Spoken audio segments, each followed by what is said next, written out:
Bismillahirrahmanirrahim. Assalamualaikum warahmatullahi wabarakatuh. Berjumpa lagi teman-teman. Apa kabarnya? Semoga semuanya dalam kondisi sehat ya. Kali ini saya akan membawakan materi tentang pola asuh untuk anak tunanetra. Mungkin teman-teman bertanya, kenapa saya membawakan materi pola asuh? Ya. Saya memilih membawakan materi pola asuh karena apa? Saya melihat belakangan ini si anak normal saja ya, pola asuh mendapatkan perhatian yang serius ya. Apa fungsinya anak itu belajar di sekolah ya? Apa juga anaknya mengaji ya dengan getol, tapi begitu besar ternyata anaknya menjatuhkan nilai orang tua di masyarakat. Karena apa? Karena ternyata ujung-ujungnya adalah pola asuh yang salah. Itu untuk anak-anak normal, dan apalagi untuk pola asuh bagi teman-teman kita yang menderita disabilitas, tentu kan lebih parah ya. Karena di zaman yang serba modern ini, di zaman yang serba canggih ini, apabila tidak disikapi dengan baik, disikapi dengan nilai-nilai positif, tentu berakibat sangat fatal. Baik teman-teman, kita akan sedikit bergambaran pada teman-teman pentingnya pola asuh ya. Sebelum kita masuk, untuk itu mendukung sekali ya kepada perkembangan karakter, perilaku, ataupun nantinya masa depan seorang anak ya. Karena apa? Pendidikan seorang anak yang pertama itu madrasahnya itu ada di orang tua, di ibunya, di rumah ya. Rumah ya dengan isinya ayah, ibu, dan anak adalah sekolah pertama ya. Dari usia 0 hingga 5 tahun itu adalah di rumah, dan ini juga mestinya berlaku hingga anak itu sampai menjelang dewasa. Tetapi sekarang fungsinya setelah anak memasuki usia belajar, usia 7 tahun ke atas, anak itu akhirnya diserahkan ke lembaga pendidikan. Tapi sejatinya teman-teman pernah menghitung ya, anak masuk sekolah pukul berapa? Jam 7 ya. Jam 7 pagi hingga maksimal ya jam 12. Kalau untuk sekarang kondisi pandemi tidak mungkin sampai jam 12 ya. Paling maksimal jam 7 sampai jam 11. Artinya cuma ada berapa jam? Hanya ada 4 jam ya. 4 jam kotor ya. Hanya 4 kali 60 menit ya. Itu belum dihitung untuk transportasi, bolak-balik, istirahat, dan lain-lain ya. Itu 4 jam kotor anak berada di sekolah. Lainnya, sisanya ya, dalam satu hari ada 24 jam. Yang kemana sisanya? Sisanya adalah di rumah.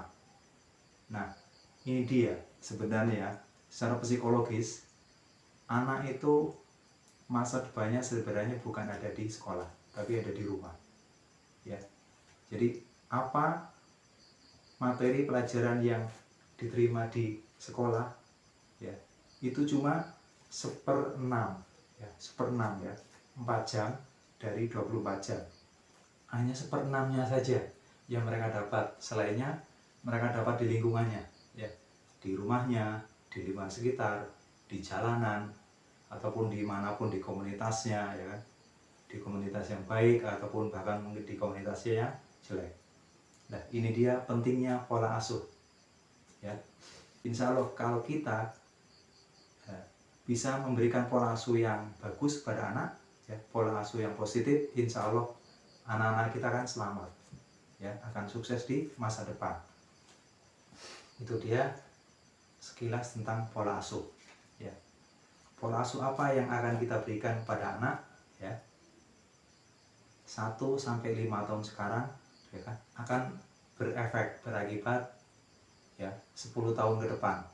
Nah itu akan jadi anak itu bagi lembaran putih kertas ya, mau dibikin biru ya, mau dibikin merah atau dibikin hitam, itu tergantung orang tua ya.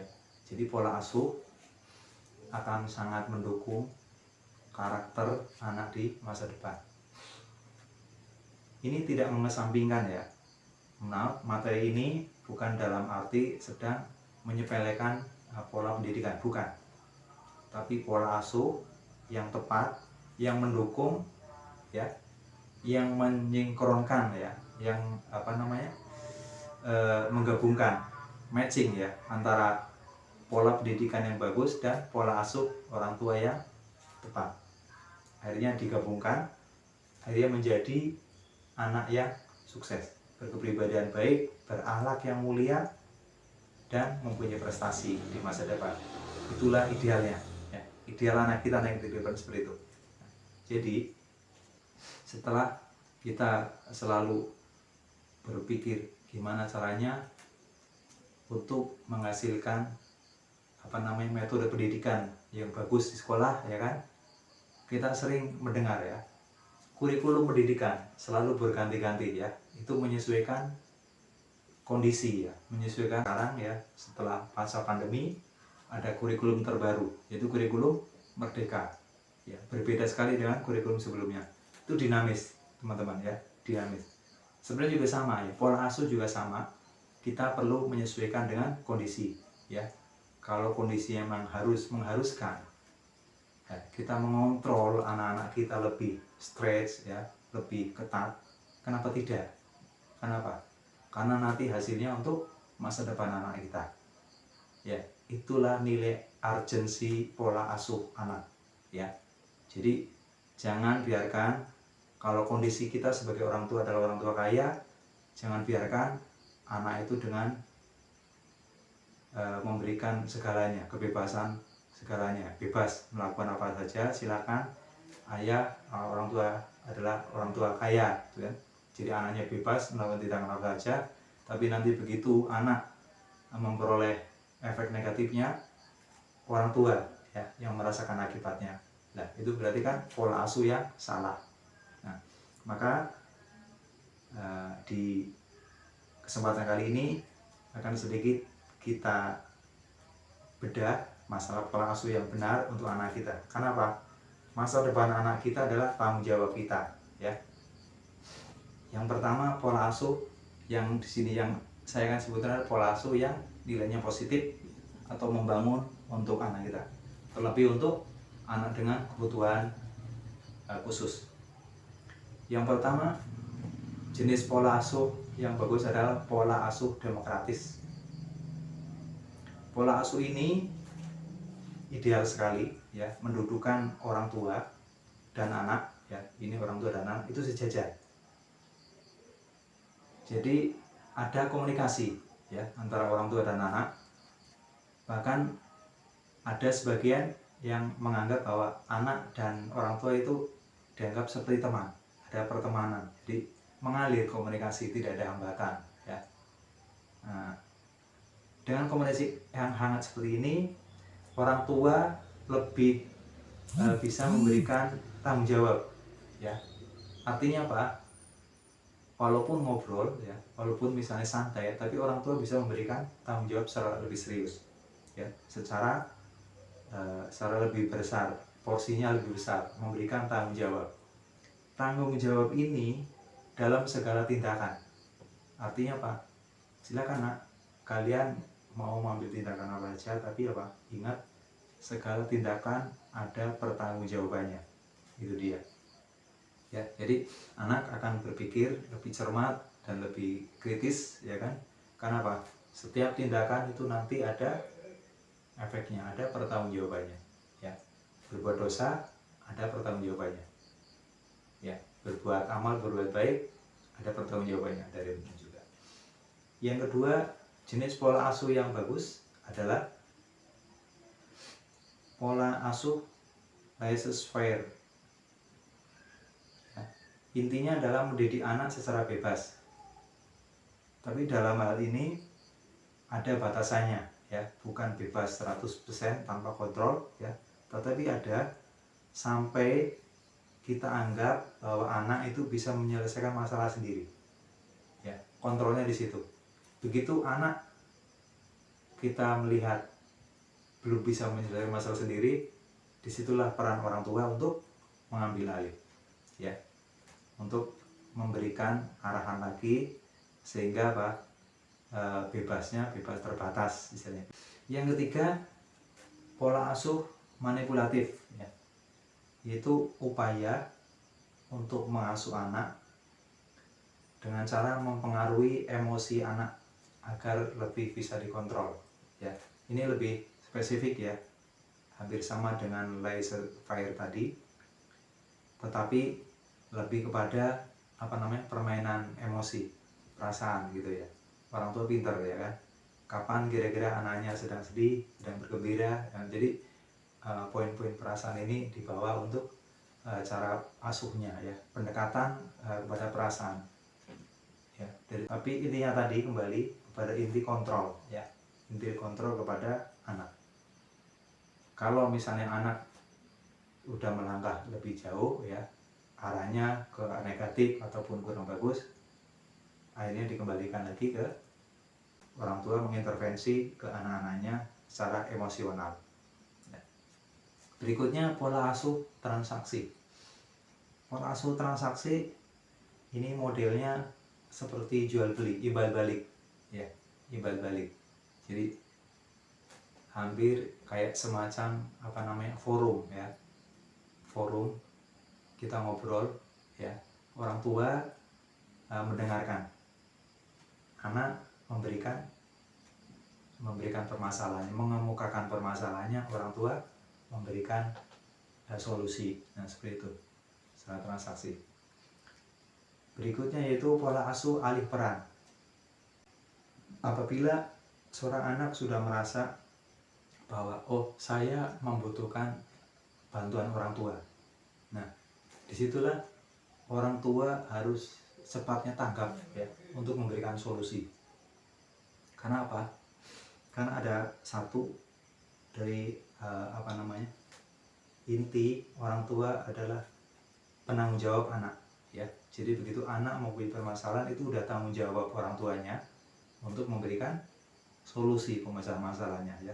Jadi orang tua harus secepatnya mengambil alih, ya, meremehkan apa-apa semuanya harus ditanyakan ke Mbak Google. Nah, intinya di situ. Jadi apa? Jadi seolah-olah ada seseorang yang serba tahu, ya, seorang yang udah tahu segalanya. Nah, artinya justru itu bagusnya itu fungsi orang tua seperti itu, ya.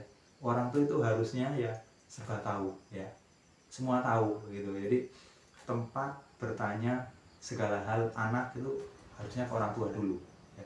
Jangan ke internet, ya, jangan ke tetangga ataupun itu di situ. Jadi ambil peran penting sebagai orang tua ketika anak menghadapi permasalahan atau membutuhkan solusi. Yang ketujuh, pola asuh konsultan. Pola asuh konsultan artinya sebagai seorang ayah itu siap memberikan konsultasi, ya, siap memberikan arahan, siap memberikan jawaban, ya, permasalahan apapun permasalahannya. Jadi apa di sini? Tantangan sebagai orang tua pastinya, ya, dengan kondisi sekarang orang tua apapun gimana itu tidak boleh beralasan, saya gaptek, saya ketinggalan teknologi. Nah, kalau alasan seperti itu bahwa kita berarti nggak siap, ya, dengan metode pola asuh konsultan seperti ini. Artinya apa? Ketika anak mengalami permasalahan atau butuh jawaban, sebagai orang tua itu harus siap memberikan tanggapan, memberikan konsultasi, ya, memberikan konseling kepada anak-anaknya. Itu dia, ya, peranan orang tua yang berat seperti itu, ya. Jadi harus siap tanggap kapan anaknya membutuhkan jawaban, orang tua harus siap. Emang saya harus tahu semua hal? Memang bukan gak wajib, ya, tapi lebih baik, ya, orang tua yang tahu lebih banyak, ya, mempunyai wawasan lebih luas, ya, mempunyai intelektual lebih nilai kecerdasannya lebih tinggi, itu lebih bagus, ya, lebih ideal, ya, daripada orang tua yang hanya berpasrah dengan kondisinya. Jadi apa? Kita selalu dituntut, ditantang, di-challenge untuk selalu bisa, ya, untuk selalu lebih baik, ya. Itulah kenapa kita diminta untuk selalu dinamis, ya. Kenapa? karena kebutuhan anak atau permasalahan anak juga dinamis ya. Pola pendidikannya dinamis, kalau kita tidak mengimbangi dengan pola asuh yang dinamis, tentunya yang akan dijadikan korban adalah masa depan anak. Anda tentu tidak mau kan mempunyai anak ya, yang akan dikorbankan adalah masa depan anaknya. Tentu tidak, bukan? Materinya saya ambil dari Jurnal Pendidikan dan Pengajaran Guru SD. Ini adalah hasil penelitian para penulis yang di dalamnya, yaitu Suci Setiarani dan Saudara Yudi Suhyadi di tahun 2018. Oke, langsung saja kita masuk materi. Apa itu tunanetra? Ya, pola asuh anak untuk tunanetra. Ada satu kondisi di mana seseorang mengalami kerusakan pada indera penglihatan ya, baik secara keseluruhan ya ataupun sebagian ya. Keseluruhan itu blind, buta total, ataupun secara sebagian yaitu low vision ya, bisa juga. Nah, siapa sih yang menginginkan kita diberikan anak oleh Tuhan dengan anak yang mempunyai anak tunanetra? Tentu tidak ada, bukan? Nah, sama ya. Artinya semua mempunyai hak yang sama untuk mengambil haknya ya dengan anak-anak yang lain yang normal di dunia ini, termasuk juga pendidikan. Apa hubungannya pendidikan dengan pola asuh? Ya, kita bahas dulu dengan karakteristik ya. Seorang yang menderita tunanetra mempunyai karakteristik yang unik. Nah, teman-teman bisa lihat kan, secara fisik ya, mereka tidak begitu memperhatikan ya. Apabila seorang yang tunanetra, yang blind atau buta total itu tidak bisa melihat secara fisiknya, fisik saya seperti apa, itu tidak begitu bisa melihat fisiknya sendiri ya. Karena itu ya kan, apabila hanya mereka menerima secara audio atau secara pendengaran saja dari teman-temannya ya, oh kamu fisiknya seperti ini ya, akhirnya apa? Ada diskriminasi. Nah ini dia ya. Jadi seorang tunanetra yang belum mendapatkan motivasi ya, apabila masih kecil, terlebih mendapatkan diskriminasi dari lingkungannya, akan sayang sekali ya fisiknya, secara psikis ya. Pertama, dia merasa tidak akan semangat ataupun minder ya. Jangankan untuk bertanya ya, ditanya saja ya, seorang tunanetra yang minder itu pastinya malu untuk menjawab ya. Berbeda sekali dengan anak tunanetra yang sudah mendapatkan motivasi ya, mendapatkan motivasi dari keluarga, dari teman-temannya kan, atau mungkin lingkungannya ya, yang mendukung dia bahwa dia seorang tunanetra dan semua orang di lingkungan itu menerima dia apa adanya ya. Tentu kondisinya berbeda, itu secara fisik. Yang kedua, karakteristik seorang tunanetra secara psikis ya. Terus yang kedua, merasa bodoh atau tidak bisa berbuat apa-apa ya. Berikutnya, dia juga merasa pesimis ya, pesimis bahwa dia bukan siapa-siapa. Loh, saya sih sebenarnya siapa? Saya siapa? Itu pesimis sekali.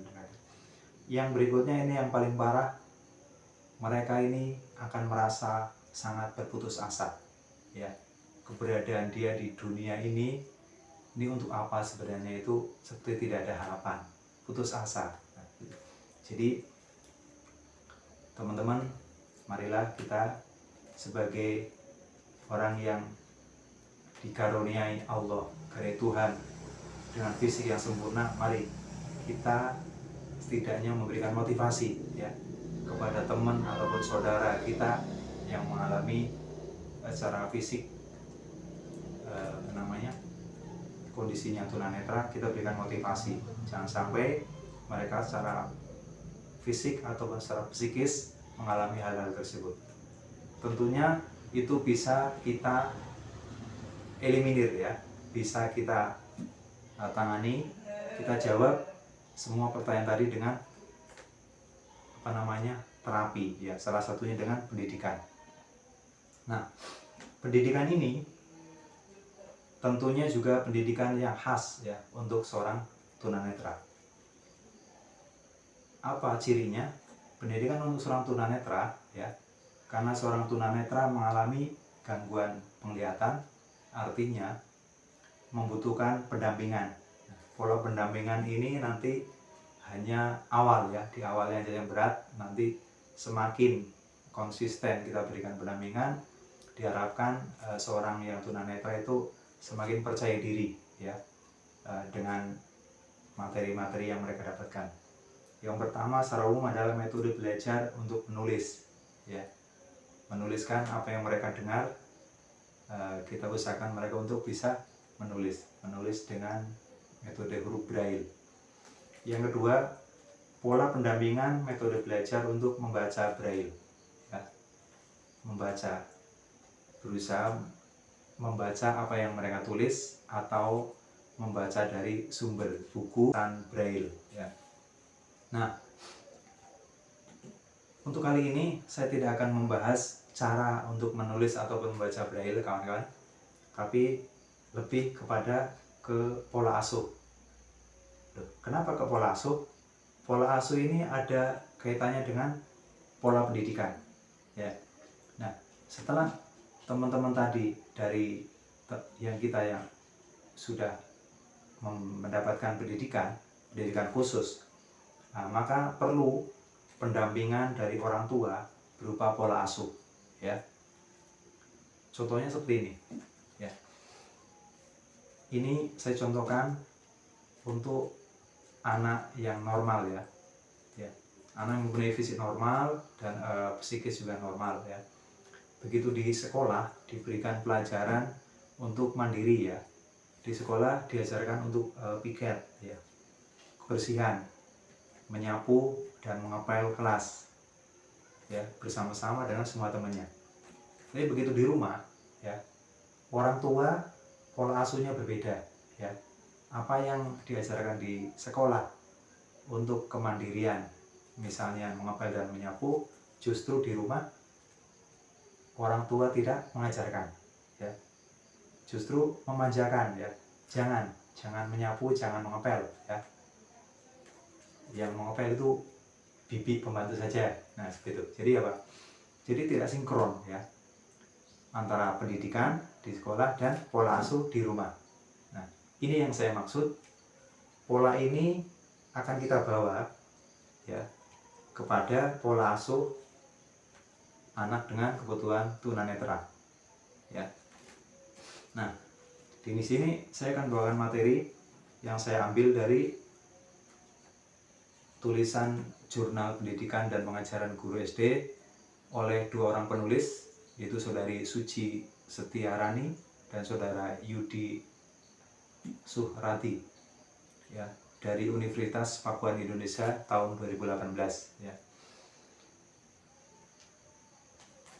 Dua orang ini telah melakukan penelitian kepada seorang anak tunanetra yang berprestasi ya. Apa sih rahasia mereka bisa berprestasi? Ternyata dari pola asuhnya ya. Dari pola asuh yang diberikan orang tua ya. Apa pola asuh yang orang tua berikan kepada anaknya? Ternyata orang tuanya bukan hanya memberikan satu jenis pola asuh ya, banyak ya, kombinasi beberapa pola asuh. Dilihat dari kemampuan anak, dilihat dari kondisinya, situasi dan kondisinya ya. Secara singkat, mereka mendapatkan pola asuh untuk anaknya berupa pola asuh demokratis, pola asuh laissez-faire, pola asuh manipulasi, pola asuh transaksi, pola asuh alih peran, dan pola asuh konsultasi. Setidaknya ada 7 ya. Ada 7 pola asuh yang diterapkan untuk merawat dan membesarkan ya, dan mengasuh ya seorang anak ya, anaknya yang menderita tunanetra. Kenapa mereka ini lakukan? Karena untuk merubah ya, demi masa depan anaknya. Ya, siapa yang mau mempunyai anak berkebutuhan khusus? Ya, kalau ini diberikan pilihan, tidak ada seorang pun yang mau. Ya, tidak ada seorang orang tua pun yang mau apabila anaknya menderita disabilitas. Ya, tentunya apabila Tuhan memberikan cobaan, ini adalah sebuah tantangan ya, orang tuanya, dan sebuah kewajiban orang tua untuk mengasuh sebaik mungkin sehingga anaknya bisa berprestasi di masa depan ya. Nah, pola asuh ini mendukung pola pendidikan yang didapatkan anak didik di sekolah. Apa itu pola asuh? Pengertian pola asuh secara umum adalah tata cara orang tua untuk mendidik anak yang sebagai bentuk perwujudan tanggung jawab kepada anak ya. Ini merupakan kewajiban utama orang tua selain memberikan makan dan minum ya, nafkah. Nah, dari pola asuh ini nantinya ya kan akan ketahuan anak ini mau dibawa kemana sama orang tuanya ya. Karena orang tua yang peduli dengan urusan agama, peduli dengan sosial, peduli dengan masyarakat dan nilai-nilai kebaikan, pasti akan mengarahkan anaknya untuk positif juga dengan hal agama, terus agar anaknya mempunyai kepribadian kuat, bersosialisasi dengan masyarakat, dan mempunyai keseimbangan jasmani dan rohaninya, serta mempunyai intelektual yang optimal. Nah, pola asuh disesuaikan ya dengan metode yang didapat dari sekolah. Seperti tadi saya singgung di depan ya, metode pendidikan yang bagus di sekolah tidak akan efektif ya apabila di rumah tidak mendukung. Nah, yang bagus idealnya ya ada komunikasi ya, seimbang komunikasi dua arah ya antara guru dan orang tua. Jadi ketika sekolah memberikan metode kemandirian ya, dengan serta-merta orang tua memperlakukan pola asuh kemandirian juga yang sama ya, sehingga sinkron ya antara pola pendidikan dan pola asuh, sehingga akan menghasilkan perilaku ataupun nilai hasil yang efektif. Sedangkan tolak ukur pola asuh yang baik ya, ini berlaku untuk umum ya, nanti bisa diterapkan juga untuk anak disabilitas tunanetra. Secara umum tolak ukur pola asuh yang baik adalah pertama, orang tua mempertimbangkan faktor usia ya. Tentunya kita mempunyai anak usia balita dengan anak usia remaja atau dewasa, pola asuhnya akan berbeda ya. Yang kedua, kemampuan anak dari segi kemampuan fisik bisa, dilihat juga dari kemampuan intelektualnya juga sama ya. Yang kedua, orang tua juga harus mempertimbangkan kemampuan ataupun bakat anaknya ya.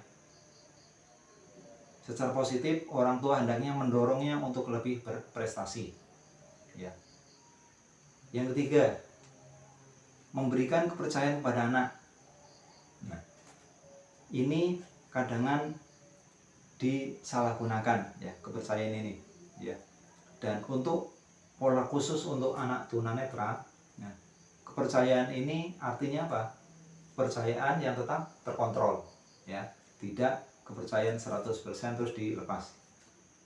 Intinya kepercayaan ini dibutuhkan untuk menimbulkan rasa percaya diri ya bagi si anak, sehingga contohnya bisa melakukan instruksi untuk menghafal Al-Quran misalnya, dan mendorong untuk anak tersebut berani tampil di depan kelas. Nah, seperti itu. Yang berikutnya, tolak ukur pola asuh yang baik ya untuk anak adalah selalu memotivasi, ya, memberikan motivasi. Kapan seorang anak itu membutuhkan motivasi, ya, sesuaikan dengan situasi kondisi, ya.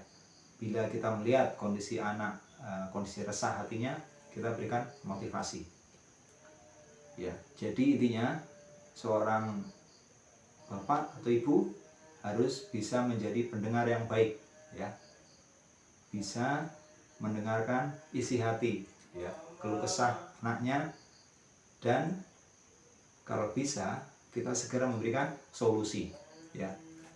Ya, itu idealnya seperti itu. Tapi minimal kita bisa menjadi pendengar yang baik bagi anak. Yang kelima, tolak ukur pola asuh yaitu selalu berpikir optimis, ya. Optimis, ya. Jangan perlihatkan, ya, kalau kita sedang sedih di depan anak-anak. Justru kesedihan kita akan menjadikan anak itu lebih sedih. Intinya seperti itu. Jadi kita balik, ya. Kita perlihatkan sikap ataupun mimik kita yang positif, ya. Berpikir positif, optimislah, ya. Kondisi kekurangan yang ada pada dirinya hanya hal kecil, ya. Jadi apa? Tutupi, ya. Jadi begitu anak terlihat di depan orang tua seperti sedang bermasalah, berikan rasa optimis, ya. Optimis bahwa apa yang sedang dihadapi adalah hanya hal kecil, ya. Pasti ada hal istimewa di balik masalah yang dihadapi. Itu dia. Jadi berikanlah rasa optimis kepada mereka agar mereka selalu merasa bahwa oh, ini waktunya saya untuk berhasil. Saya optimis, ya. Pola asuh yang diberikan oleh orang tua kepada anaknya tadi yang saya singgung di depan itu ada 7. Itu hanya sebagian, ya. Tapi intinya pola asuh yang baik adalah pola asuh yang memberikan nilai, memberikan kontrol, ya kan? Tetap memberikan kontrol, ya. Tidak bebas sebebas-bebasnya, ya. Yang paling adil atau tengah-tengah adalah pola asuh demokratis, ya. Saya singgung dikit, yaitu pertama pola asuh demokratis. Pola asuh model ini menempatkan kedudukan orang tua dan anak sejajar, ya. Bisa menganggap bahwa anak dan orang tua itu seorang sahabat, ya. Bisa berkomunikasi secara hangat. Nah, ini yang paling bagus. Akhirnya anak itu diberikan tanggung jawab. Segala tindakan anak itu harus ada pertanggungjawabannya, ya. Jadi anak tidak dimanja. Ini adalah posisi tengah, ya, nilai tengah. Karena ada pola asuh yang negatif, yaitu pola asuh memanjakan, ya. Jadi anak boleh bertindak semaunya, silakan. Begitu ada efek negatifnya, orang tua yang bertanggung jawab. Itu kurang bagus, ya. Pendidikannya bernilai negatif, ya. Berbeda dengan pola asuh demokratis. Yang kedua, pola asuh laissez-faire, ya. Artinya apa?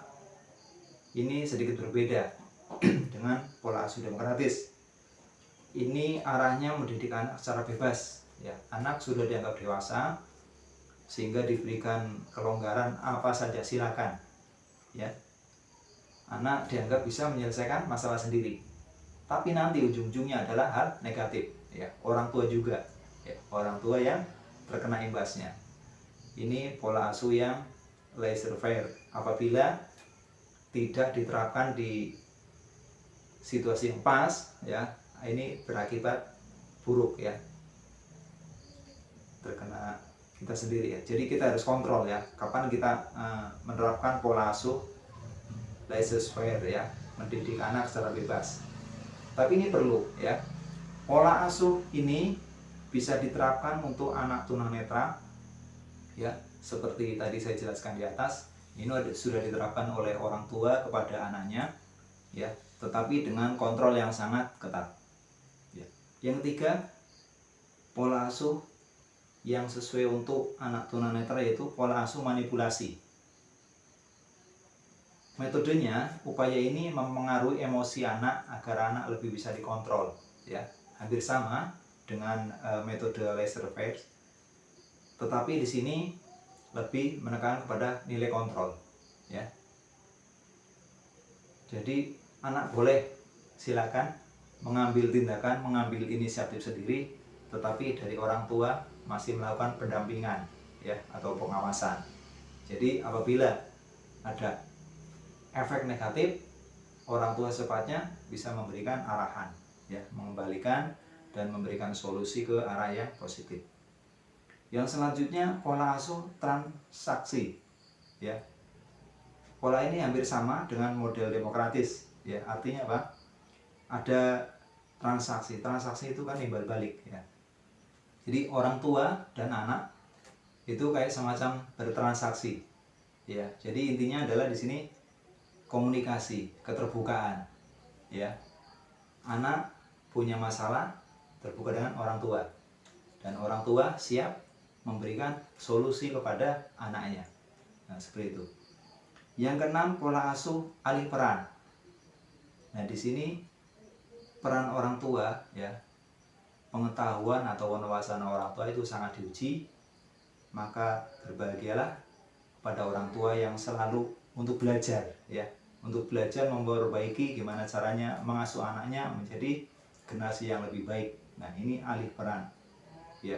Jadi orang tua merasa sangat bertanggung jawab terhadap masa depan anaknya. Bagaimana caranya? Orang tua mengambil alih peran semua solusi, ya. Semua solusi dari anak-anaknya itu orang tua itu harus siap, ya, siap memberikan solusi, ya. Berikutnya pola asuh konsultasi. Nah, ini sebenarnya hampir sama, ya, dengan demokratis, ya. Sistem keterbukaan, sistem komunikasi, dan sistem interaksi, ya.